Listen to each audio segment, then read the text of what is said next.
you got started with music. Good. So I'm here with Freddie Jones, and he's going to start by telling you a little bit about himself and how he got started with music. Right. Well, first and foremost, thank you for having me. As he said, I go by the name of Freddie Jones. I'm an artist from Orange County, California. I've been doing music for about 7 years now. I believe this is like my seventh year doing music. I think typically, just like most other artists, they kind of been surrounded by music a good majority of their life, and it becomes one of those things to where they kind of just want to indulge in it themselves and see where it goes. It's pretty much how it was for me. My parents were heavily involved in music as well, and so it's something that I just naturally gravitated towards. Once I started getting in positions to where I could record my own music, I did. And I mean, the rest is history for the most part. Yeah. What was that first like start of music like for you? As far as like, have you always been rap focused, or was there other genres you played around with a little bit? Or I was always exposed to different genres. Me, myself, I'm Congolese. My parents are from Congo. So I grew up listening to a lot of Congolese worship music or just Congolese party music and stuff like that. My dad being a musician, he was a producer and engineer as well, or still is. He would always play different kind of music, especially when they moved out to the States. He was very into hip hop and R&B as well, just urban music as a whole. So he'd play music like that around the house as well, playing music on his instruments and stuff like that. So again, I was always surrounded by music since like a very early age. In terms of me, and how I chose to take certain routes of music, I think rap was initially what I had started out with. I would write poems and poetry and stuff like that, like in elementary and junior high. I had friends that rapped in junior high, and so it really just turned into a matter of I was at the studio with them one day. They asked me if I wanted to get behind the mic. I got behind the mic, and then again, rest was history, really. how was that growing up with your dad being so involved with like producing and stuff? Do you think that helped as far as like getting to the point where you could make your own stuff? Or I would say it helped in the idea of seeing like a benchmark, right? Someone that was able to play pretty much every single instrument that I've seen him touch. I thought that was something, and you'd think that I'd be pretty savvy with instruments as well, but I'm absolutely not. I think my only instrument that I'm good at is my voice. But I think the level of confidence and happiness that I would see with him when it came to just music in general was something that definitely like lit a fire underneath me as well. And then again, once I started to put it into practice and stuff like that, getting feedback from even like my teachers and stuff like that, when we'd have to write papers, I could tell that when it came to my writing, it was something I was talented with. And then to be able to be a little bit more creative and expressive in the form of like poetry or just like regular like journaling and stuff like that, sometimes or most of the time would be like required schoolwork and stuff like that. But then once I started noticing it becoming extracurricular for me or something that I would do in my own free time, I think that's when the shift itself started to manifest, if that makes sense, right? yeah, did you have teachers and stuff that like let you know that they thought that like your poetry was really good, or was there any like one growing up that really was like, hey, you should really like start pursuing this with? I don't think I had like a specific teacher that was like, oh yeah, this, you should definitely take things there. It was, I would always get just positive feedback because in terms of school, English was like my least favorite subject, and that's where like a crux of the writing would come from, right? But I was never interested in like I already spoke it, I was fine, So Yeah. but obviously it's a lot deeper than that in terms of like just understanding language as a whole and whatnot. But I didn't really like English, but the fact that it was something I didn't like and yet I had one like personal like enjoyment in being able to do the more creative stuff, like having to come up with like poetry or like studying poetry within English class and then having to turn papers in and stuff like that, and to be told like, or I would get feedback from the class if we'd have to read it out loud that, oh yeah, your wording is very nice and you're able to do this, that, and stuff. You're able to paint a picture like very vividly with your words and stuff like that. That was something that was always like gassed up by, for lack of better words. Yeah, that's cool. As far as like you said you've been making music for like 7 years now. Hmm. Where do you think your music has changed the most over those 7 years? The genre, more than anything, the genre in terms of how I identify, because I really came into creating music with the rapper label like strapped to my forehead, pretty much. The first song that I released was a cover to Guapale's "Closer to My Dreams." I rapped over that, and then as I started getting more and more exposure to the studio and more familiarity with audio engineering in itself, and then hearing other genres as well too, the people around me and stuff like that, really wanted to just expand my horizons. I think it was like the third or fourth solo song that I did, I actually sang on, and it was a little bit of singing rapping, but I really tried my hardest to sing. And then honestly, once I figured out autotune, it was over. It was over. So I really started to be a lot more comfortable in terms of singing.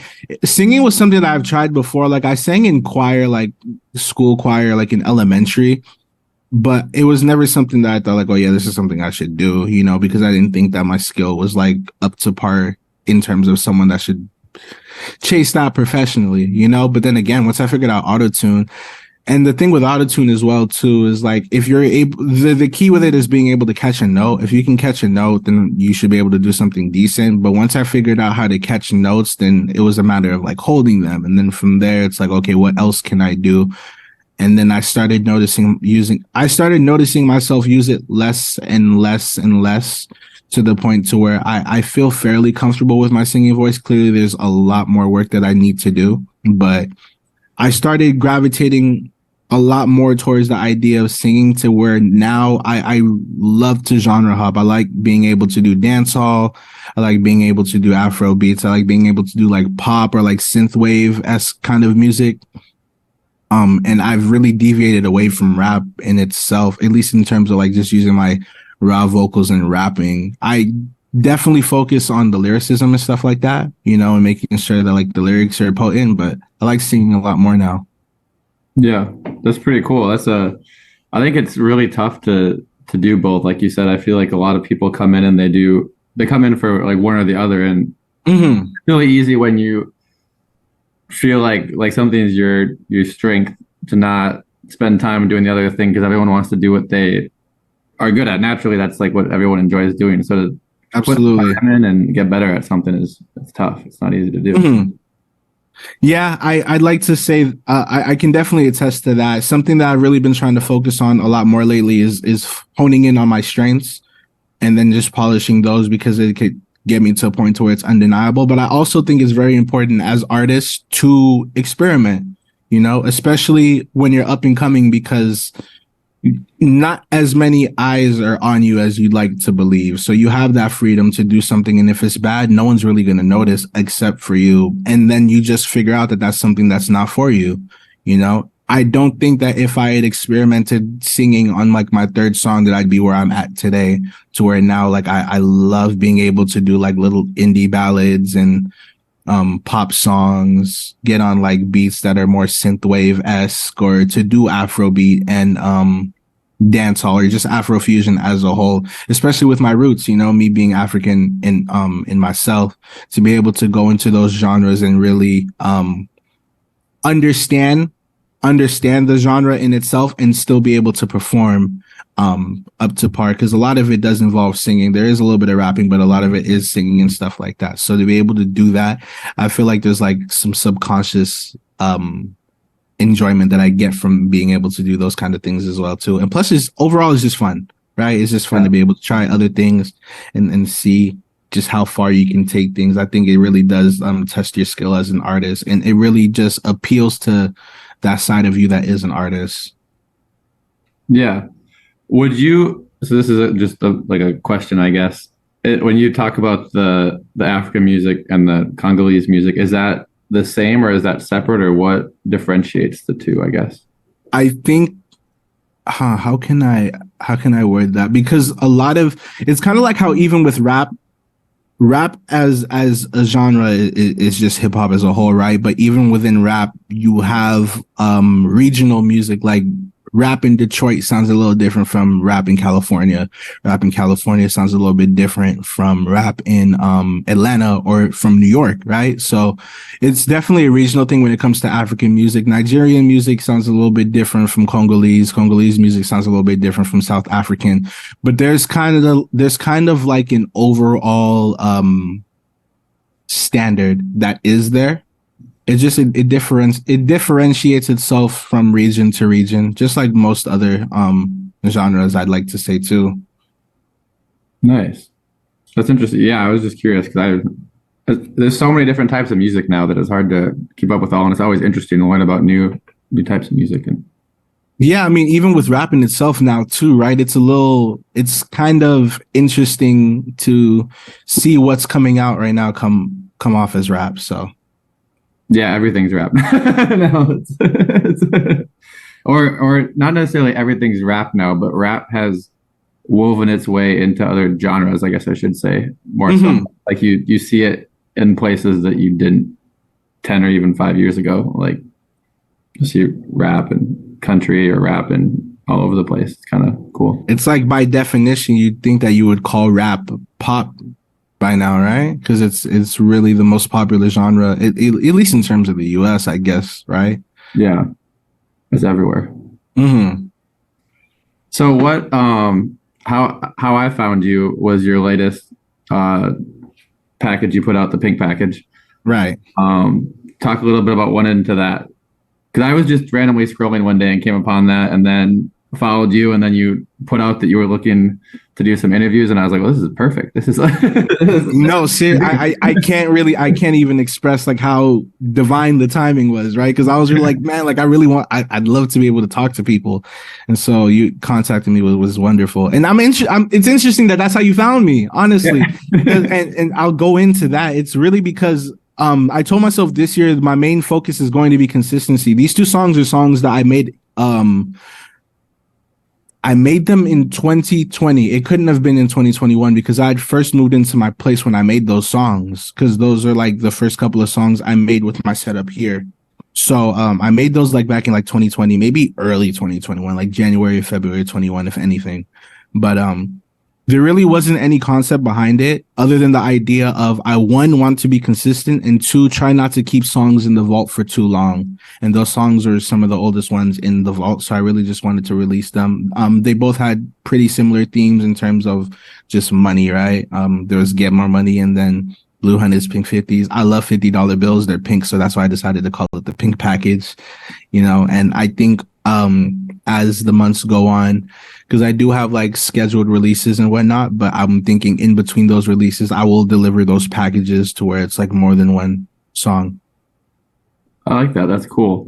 Mm-hmm. When you talk about the vault, because I think a lot of listeners view like the music process as you go into the studio and work on a song, and then you put out that song, and then you work on the next song, and it's like a continuing process like that, but that's not really how it goes. So if you could kind of break down the process. In a perfect world, that's exactly how things would go. You make the song and it's like, oh yeah, this is fire, and then you just put it out. And in some cases, that does tend to be the case to where you just make it and then you put it out. But there's a lot of things, even if you wanted to put it out as soon as possible, you kind of have to upload it. And SoundCloud really does provide like that immediate satisfaction of being able to upload, but nowadays we have distributors because people listen on Apple Music and Spotify. So if you want to get it on those platforms, you have to go through something like TuneCore, something like DistroKid or CD Baby, to where you have to upload that, and then you schedule the release for as soon as they be able to. And even then, some platforms will take forever.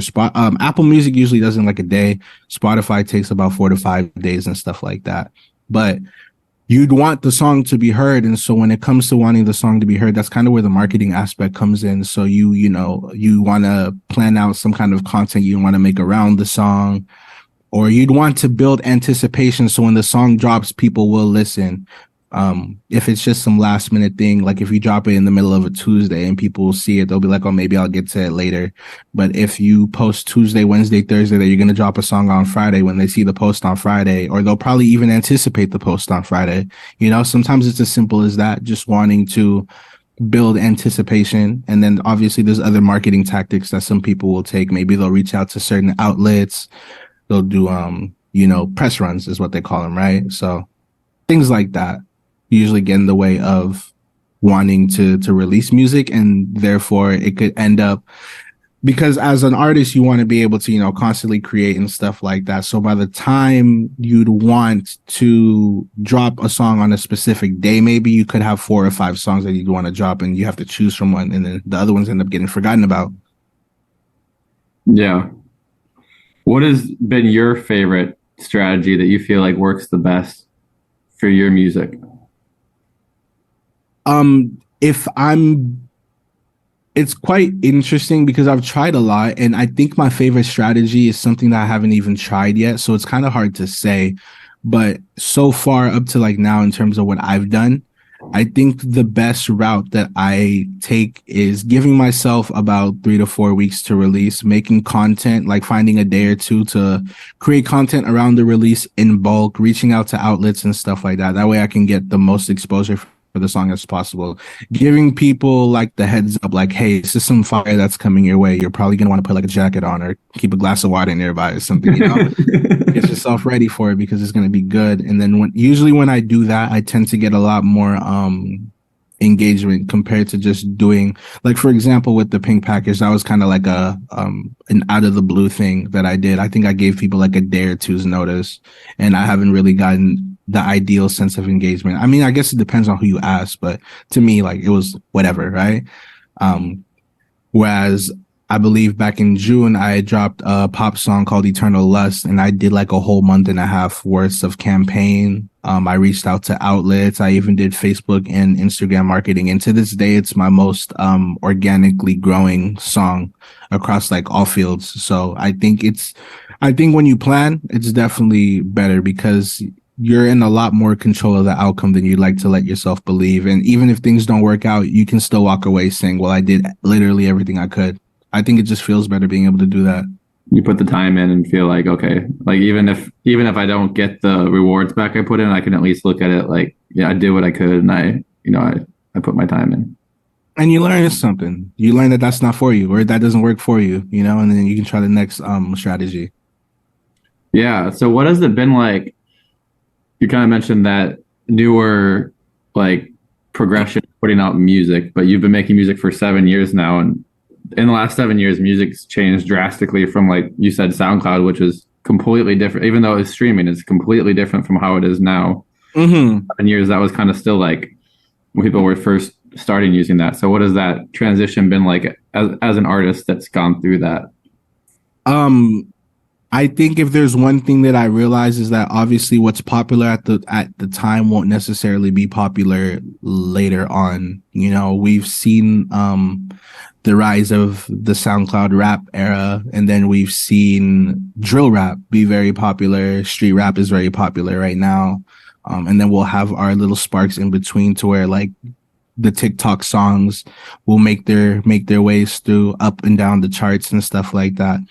If there's one thing that I definitely taught, it's the idea of, or the one thing that I think stuck with me through all of that up until now and still going, is the idea of being able to adapt to whatever's out and about. That's why I encourage a lot of other artists, and why I myself practice just genre hopping, trying different things from time to time, experimenting, because one, it really just it'll really just, make you better as an artist. And I think there's a level of satisfaction that you find from being able to do a bunch of different things and just expressing your creativity in different ways.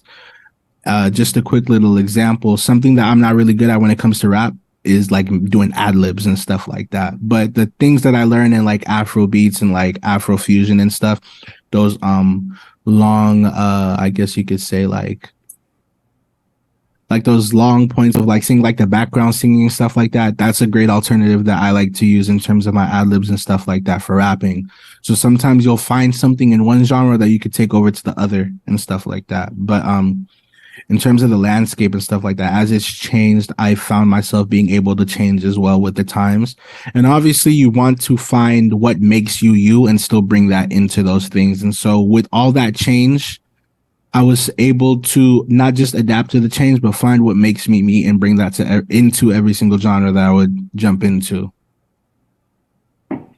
Yeah, and I think when you genre hop, I think it gives you the opportunity to get in front of new faces too, which is a big part of Absolutely. it. Like even if Absolutely.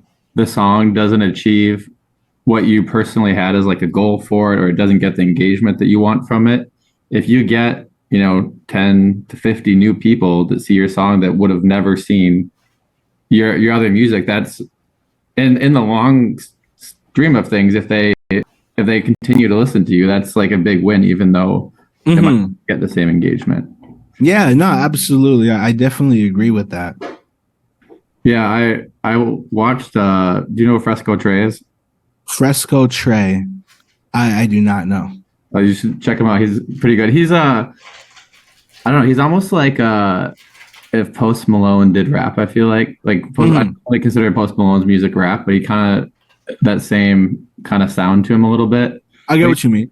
he's doing a interview and was saying how like he could go in any day and like put down a rap song and it'd be nothing to him, but to like go in and do something different, he's found is actually more like valuable with his time, just because he feels like he can reach a bigger audience that way than just putting out rap song after rap song.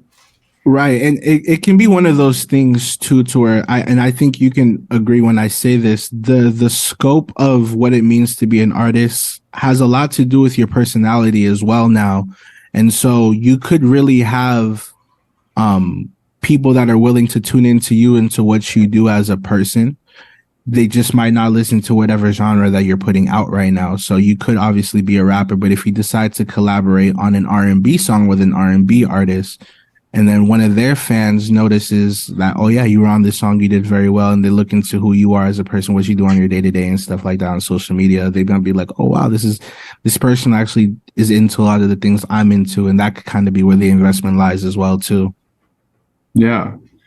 Yeah, you mentioned day-to-day stuff. So I want to give you an opportunity because I know that you've recently been pushing some stuff on your social media as far as Twitch streaming and stuff. So I want to give you a Right. chance to talk a little bit about that so people hear this, they can tune into your stuff as well. Kind of. Yeah, it kind of just goes back to what we were just saying. I think an artist's personality, now that social media has become so prominent in our day to day lives, it's given fans the opportunity to really see what the artists get into, and or at the very least see what they like. And Hmm. so I wanted to be able to provide that to people that would maybe not necessarily get to tune into every single song, because I feel like I do have a pretty lengthy catalog at this point, but they'd be able to tune into me as a person from time to time, and get into the things that I like.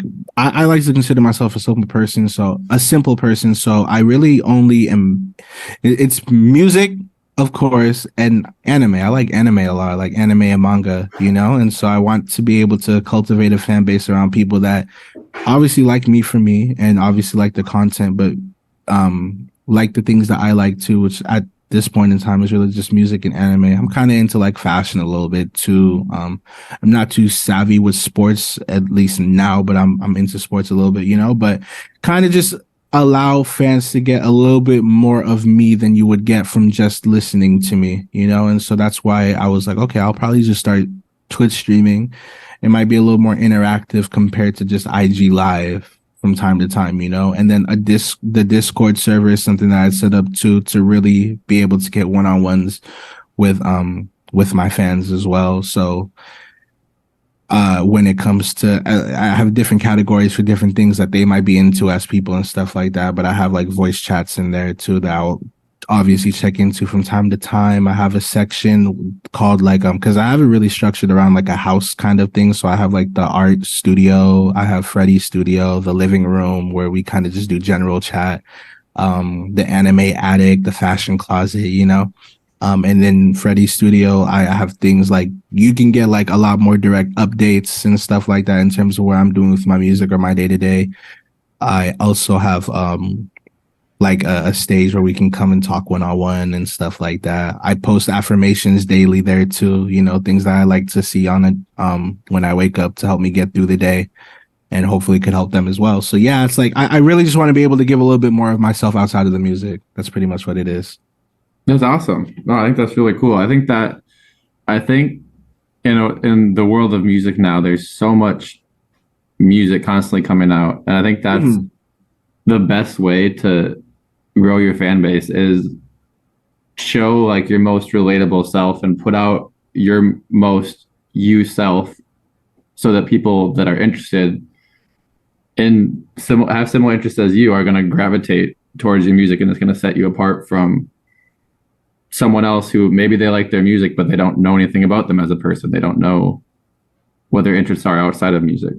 Right. And granted, I mean that can still work too, because I mean obviously it worked well before social media and stuff like that. I mean back then the outlets were like you'd either get on like getting like magazines or you'd be on like MTV or something like that. And even then, those interviews are very short and concise. But I think people are just less tolerant of that now, the whole mystery artist thing, just because the internet is so vast and it's very easy to be able to get information on people now. So it's like, why not put a little bit of yourself out there as an artist, you know? And again, it could have people that might not necessarily tune into the music, tune into you as a person, especially with the fact that there's so many other different outlets that artists tend to take to. They'll end up having like sponsorships and endorsements and stuff like that. It could have some kind of charity going on the side or like some other company or a hustle that they do in merchandise and stuff. So I think it's important to try to give a little bit more than normal of yourself out there. Mhm. What what was the process like creating a Discord? Because it's something that I've kind of looked into, but I haven't actually done myself. But I've seen a lot of people do it, and I feel like there's definitely a um a really cool Man, aspect of it. I'll tell you, I was telling myself that I wanted to make a Discord for about it couldn't have been shorter than 3 months, but I feel like it's been like 5 or 6 months that I was trying to create it. And I've been in service before, but in terms of creating my own, it was a struggle. And even now, I feel like there's probably still a couple of aspects that I'm missing out on, like the idea of bots and stuff like that. So I'm just like, I managed to do it from scratch thanks to YouTube research, Google research, and stuff like that. And then after all of that, I figured out that you can find templates. Oh. They have Discord templates. And so I do all of that and I'm just like, oh, Hours and well, hours of time. that was, that was great. But sometimes you do have to get to the nitty-gritty and stuff like that. So that way you have a better understanding. If I had just gotten a template, then things could have went on and I'd have no idea what's happening, right? So I don't regret not knowing, but it would have been nice to know as well. Same thing with Twitch too. Granted, with Twitch, I'm still fairly new with it. Like I still need to make myself like overlays and stuff like that. And again, with the bots and whatnot too. But again, I think it's a lot better to just kind of do it yourself and gain some familiarity. Even to kind of branch over with music, I would get my music engineered by audio engineers, obviously, but I got to a point to where I was working and writing so much that I wanted to be able to have the song at least listenable immediately and not have to either send it off or wait to have a session. And at the time, this is about like 2018 when I first started to learn how to audio engineer. We had like a studio. Me and my friends, we had a studio that we were able to record at. So I just started learning just lots and lots of YouTube, lots and lots of Google, asking a lot of questions to the engineers that I knew in my life at that point in time. And then I at least got to a point where I was able to, do a decent car test, right? Or have it on my phone, listen to my headphones and stuff like that. And it really upped the productivity of just music creation as a whole. So I think it's very important to if you can do it yourself. And it's like the saying goes, right? If you want something done right, do it yourself. So I think it's cool to kind of just go about things your own way and then figure it out. There's a lot more self-satisfaction that comes at the end of it as well. Yeah, you put the time in and the result is yours and the result of your work. Mm-hmm. All right. So before we get going, I'm Mm-hmm. trying this new thing, this like rapid fire question thing. Oh goodness. All right. I'm not saying that because I don't think I'll have answers. I just don't want to be witty. You know what I mean? I don't want to come off rude or witty, but I'm all for it. Let's go. All right. First thing I do when I wake up. Get out of bed. Favorite color is? Black. Favorite food?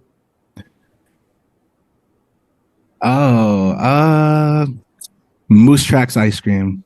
Ooh. I hate when people Don't listen. Talk over me. I hate when people talk over me. If I could work with anybody. In terms of music? It's pretty vague, but yeah, I'd say music. Yeah, let's go with music. Jamie Foxx. Jamie Foxx, I like that. If I wasn't making music, I would be